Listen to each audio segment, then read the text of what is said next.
I stood there, numb, as the last clump of dirt hit the polished wood of Dad's coffin. The cemetery was filled with a quiet sort of sadness, the kind that fills your chest and sits heavy on your heart. Family and a few close friends were scattered around, their faces somber, eyes glistening with unshed tears. I glanced at Mom. She was calm, too calm. It was as if the whole thing, Dad's death, didn't really touch her. I wanted to believe she was just strong, but a small voice in my head whispered doubts. As people started to leave, offering me sympathetic looks and awkward pats on the back, I felt more alone than ever. Then there was Uncle Joe, Dad's brother, who came up to me, his face etched with grief. "He was a good man, Emily," Uncle Joe said, his voice rough with emotion. "He loved you a lot." I nodded, not trusting myself to speak. Dad and I were close, the kind of close where words aren't always needed.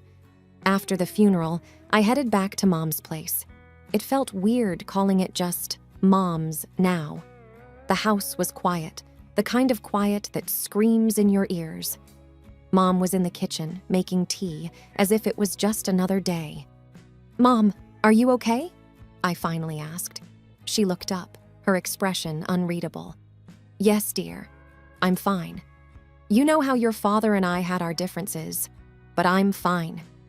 That was Mom, always brushing things off, never wanting to make a fuss. I wanted to push, to ask more, but I knew it was pointless. A couple of weeks later, I was at work, trying to bury myself in mundane tasks, when my phone rang. It was Mom. "Emily, you won't believe who's here," she said, a hint of excitement in her voice. "Who?" I asked, a sense of unease starting to build. "Your sister. Anna's come back." Those words hit me like a ton of bricks. Anna, my older sister, the family's black sheep. I hadn't seen her in years, not since she left home at 22 in a blaze of anger and rebellion. Why is she back?" I managed to ask. "Oh, you know your sister, always full of surprises," Mom replied, as if Anna's return was the most natural thing in the world. I hung up, my mind racing. Memories of Anna, her wild ways, her constant battles with Dad, flooded back. She was the storm to my calm, always stirring up trouble, pushing boundaries until that one fateful night. I shook my head, trying to clear it. Anna was back, and I had no idea what that meant for us, for Mom, or for the fragile peace we'd built in her absence. But one thing was for sure. Nothing was going to be the same again. Driving to Mom's house, my mind was a whirlwind of memories, each more vivid and chaotic than the last. I remembered Anna, my older sister, always the storm center in our otherwise calm family life. She was like a live wire, unpredictable and dangerous. Anna's teenage years were a blur of rebellion. I recalled the smell of marijuana sneaking under her bedroom door, the clink of beer bottles in the dead of night. She would bring home different guys, laughing too loud, the music from her room drowning out the sounds of our family's disapproval. Dad used to argue with her, his voice a mix of anger and desperation. "You're throwing your life away, Anna." He'd yell, but she'd just scoff and roll her eyes. He tried everything, grounding her, pleading with her, but nothing worked. Mom was different. She never confronted Anna, always making excuses for her. "She's just a teenager. She'll grow out of it," she'd say to Dad, her voice tinged with an unspoken blame. It was like a silent war between them, one that grew more intense with each passing day. The worst memory, the one that still haunted me, happened when I was 10. Anna had come home drunk, more so than usual. I was asleep, but the sound of her stumbling around, cursing under her breath, woke me up. The next thing I knew, there was smoke. Thick, choking smoke filling the hallway. Anna had knocked over a candle in her room, and the fire caught quickly. I remember screaming for Dad, the fear paralyzing me as he rushed in, his face set in determination. He managed to put the fire out, but that night changed everything. Dad's patience had reached its limit. "I can't do this anymore. You have to leave," he told Anna, his voice breaking. The fallout was immediate. Mom turned on Dad like I'd never seen before. "How could you throw her out? She's your daughter," she cried. Their relationship, already strained, fractured that night. Anna left the next day. She didn't say goodbye, didn't look back, and just like that, she was gone. We didn't hear from her, not even a call or a letter. Dad tried to find her, but it was like she'd vanished. Now, years later, as I pulled into the driveway, my heart pounded with a mix of fear and unresolved anger. How could Anna just walk back into our lives as if nothing had happened? As I stepped out of the car, the weight of the past settled on my shoulders, a burden I wasn't sure I was ready to face again. The air was thick with tension as I sat across from Anna in our old kitchen. Her presence, after all these years, felt like an intrusion, a disruption of the fragile peace we'd maintained since she left. "Why now, Anna? After all this time, why show up out of the blue?" I asked, my voice laced with a mix of curiosity and accusation. Anna looked at me, her expression one of indifference. "I heard about Dad's death. Thought it's about time I came back, see what I'm entitled to from the inheritance." Her words hit me like a slap. "Entitled? You didn't even bother to show up for his funeral, and now you talk about inheritance?" "Yeah, well, Dad and I never got along. Can't say I was sad to hear he's gone," she retorted, her tone harsh and unapologetic. I couldn't believe what I was hearing. Her blatant disrespect for our father, her greed, it was too much. "You're unbelievable, Anna. You come back after years, not to mourn, but to claim what you think you're owed?" My voice rose, tinged with anger and disbelief. Mom, who had been silent until now, finally spoke up. "Emily, that's enough. Anna has every right to be here. She's family." "Family? She's been gone for years, not even a call, and now suddenly she's family?" I couldn't hide the bitterness in my voice. "Emily, I won't have you speak to your sister like that. She's been through a lot," Mom said, her voice firm, siding with Anna. Anna smirked, as if pleased with Mom's defense. "See, Mom understands. I'm back now, that's what matters." The conversation left me feeling like an outsider in my own home. Anna's blunt dismissal of our father's death, her eagerness for the inheritance, and Mom's unwavering support for her. It was all too much to take in. As I left the house that day, my mind was a whirlwind of anger and confusion. The return of my sister had reopened old wounds, and it seemed like the battle lines were being drawn once again, with Mom firmly on Anna's side. A week later, we were all seated in the living room, the air heavy with anticipation and unspoken thoughts. The lawyer, Mr. Jennings, cleared his throat, preparing to read Dad's will. Anna sat upright, her eyes sharp and calculating. Mom looked nervous, wringing her hands. I just felt numb, not sure what to expect. "Let's begin," Mr. Jennings said, his voice formal. "I am here to read the last will and testament of Mr. James Harrison." He started with the usual legal jargon, but we were all waiting for the main part, the distribution of the assets. My heart raced as he finally got to it. "To my daughter, Emily Harrison, I leave the family home and a sum of $2 million. I gasped, unable to believe what I'd just heard. The room went silent, the weight of the revelation sinking in. "And to my daughter, Anna Harrison, I regretfully leave nothing due to her estrangement and actions that have caused deep pain to this family." Anna's face contorted with rage. "What? Nothing? This is bullshit." Mom's face was a mix of shock and disappointment. "James, how could you?" she whispered, more to herself. Mr. Jennings continued, unfazed by Anna's outburst. "And to my wife, Mary Harrison, I leave a monthly allowance to ensure she is cared for." "That's it?" A monthly allowance? Mom's voice was tinged with disbelief and hurt.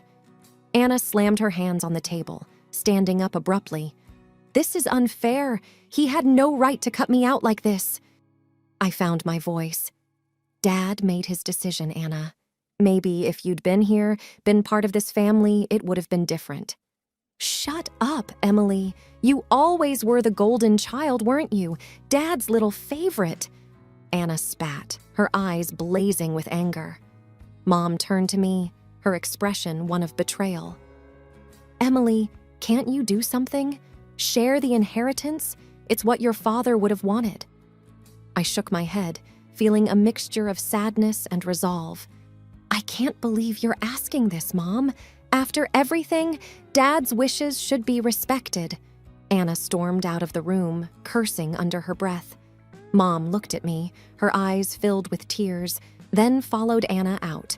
Left alone, I sat there, the magnitude of the situation washing over me. My relationship with my sister and mother had been strained before, but now it felt irreparable. Dad's last wishes had not only divided his assets, but also deepened the rift in our already fragmented family. I braced myself as I approached Mom's house, but nothing could have prepared me for the chaos that unfolded before me. The living room was a disaster zone, littered with empty bottles and trash. Anna was in the center of it all, her laughter sharp against the backdrop of loud, blaring music. What on earth is this, Anna? I demanded, my voice cutting through the noise. Anna looked up, a sneer on her face. Look who decided to show up, the millionaire heiress. Her friends eyed me with a mix of curiosity and disdain. I ignored them and turned to Mom, who sat quietly, looking lost and overwhelmed. Mom, how can you let her do this? Mom's response was a mere whisper. She's just trying to cope. Cope? By turning our home into a bar? My anger was rising, fast and hot. Oh, please, spare me the lecture, Anna slurred, her face inches from mine. You always were Dad's little princess, but now I'm taking back what's mine. Let me have my fun. This isn't fun, Anna. It's a disaster. You need to leave, I said firmly. That's when Anna's face twisted into a sneer. Make me leave, Emily. I dare you. I took a step forward, but before I could say anything more, Anna's hand flew up and struck me across the face. The slap echoed in the room, a stark, painful sound. I touched my cheek, disbelief and pain mingling on my face. That's it. I'm calling the police. Anna's laughter was cold. Go ahead. Call them. See if I care. I dialed the police, my hand shaking with a mix of fear and anger. As the officers arrived, they assessed the situation quickly. Anna's bravado crumbled as they led her away, her protests and insults trailing behind her. I expected Mom to be shocked, maybe even relieved, but her reaction stunned me. How could you do this to your own sister? Mom accused, her eyes filled with tears and anger. She slapped me, Mom. She was destroying your home, I protested, still reeling from the slap and the surreal turn of events. Mom shook her head, her voice trembling with emotion. She's still my daughter, and you've turned against her. I stood there, speechless. The police car drove away, taking Anna with it, and the reality of what had just happened sank in. My own mother, siding with Anna after everything that had just transpired. As I left the house, the weight of Mom's words and Anna's actions hung heavily on me. The rift in our family had deepened, perhaps beyond repair, and in that moment, I felt more alone than ever. The days following the incident were some of the hardest I'd ever faced. The image of Anna being led away by the police and Mom's accusing words haunted me. I felt torn, unsure of my next move. Sitting in my quiet, orderly living room, I called my best friend, Laura, needing someone to talk to. Hey, Laura, it's Emily. I don't know what to do. Laura's voice was gentle, a soothing contrast to the turmoil I felt. What happened, Em? I recounted the events, my voice wavering as I relived each painful moment. Emily, you can't keep doing this to yourself. You've done everything you can for your family, Laura said, her tone firm yet kind. But Mom, she sided with Anna. After everything Anna did, I replied, the hurt evident in my voice. Sometimes, Emily, you have to think about yourself. You can't fix everything, and you can't keep sacrificing your well-being for them. Her words hit home. I knew she was right, but the thought of cutting ties with my family, especially Mom, was overwhelming. I know you're right, Laura. It's just hard to accept. It is hard, but sometimes the hardest decisions are the ones we need to make for our own good. Laura's words stayed with me long after we ended the call. I knew what I had to do, as painful as it was. I couldn't let the chaos and dysfunction of my family drag me down any longer. A few days later, I visited Mom. She was cold, distant. The warmth that once defined our relationship seemed to have vanished. Mom, we need to talk. I started, my voice steady but my heart aching. About what, Emily? Have you come to take more away from me? Her words were sharp, cutting. Mom, I came to say that I can't keep doing this. What happened with Anna, your reaction? It's too much. I need to step back. Mom's face hardened. So you're abandoning your family, just like that? It's not abandoning, Mom. It's about self-preservation. I can't keep being the one who fixes everything, especially when it hurts me. Mom looked away, her expression unreadable. If that's your decision, then so be it. Leaving Mom's house that day was one of the most difficult things I had ever done. The finality of it, the sense of a chapter closing, was almost too much to bear. But as I drove away, I knew deep down it was the right decision. For the first time in a long time, I felt a sense of relief, a weight lifting off my shoulders. The path ahead wouldn't be easy, but it was one I needed to take for my own sake. The news that Mom and Anna were living off the meager allowance Dad left in his will was a shock. I couldn't shake off the image of them struggling, so I decided to see it for myself. What I found was far worse than I imagined. Their apartment was in a rundown part of town, the building worn and uncared for. Inside, the scene was dismal, the air stale with the smell of cigarettes and alcohol. The floor was littered with cigarette butts and empty bottles, a testament to their daily life. Anna was sprawled on a shabby couch, her face flushed from drinking, a bottle clutched loosely in her hand. Mom sat beside her, her once meticulous appearance now disheveled, her eyes dull and resigned. Mom, how can you live like this? I asked, my voice a mix of concern and disbelief. Mom looked up, her eyes narrowing. We manage. We don't have the luxury of a fancy house and money, like some people. Her words stung, but I pressed on. Mom, you can't stay here. It's not safe. Come live with me. Mom's laugh was bitter. Oh, now you want to help? After everything, you just waltz in here and expect us to jump at your offer? It's not like that, Mom. I'm worried about you, I pleaded. Anna stirred, her voice slurred but venomous. She's just trying to ease her guilty conscience. She got everything, and we got nothing. I'm not the enemy, Anna. I'm trying to help, I said, frustration mounting.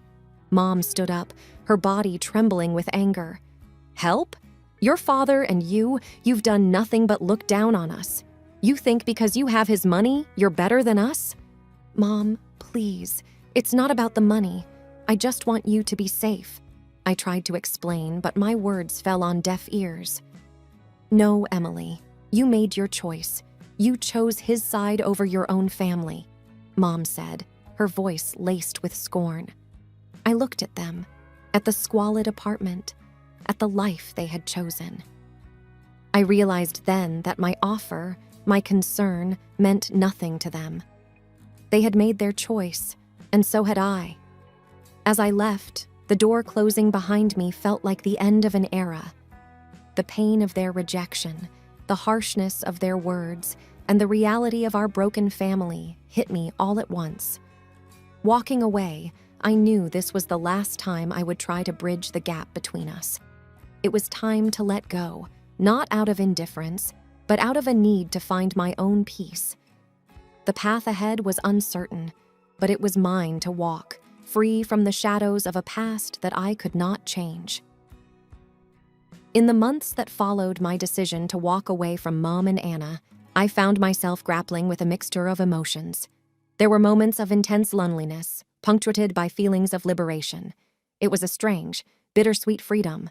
One evening, as I sat in my living room, the silence not as oppressive as it used to be, my phone rang. It was Laura. "Hey, Emily, how are you holding up?"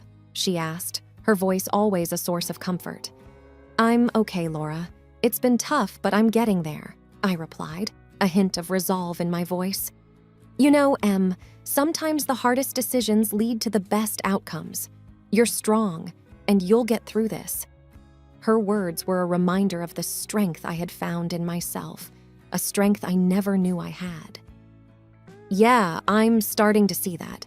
It's just, I miss them, you know?" "It's natural to miss them, Emily. But remember, you're moving forward for a reason." Laura was right.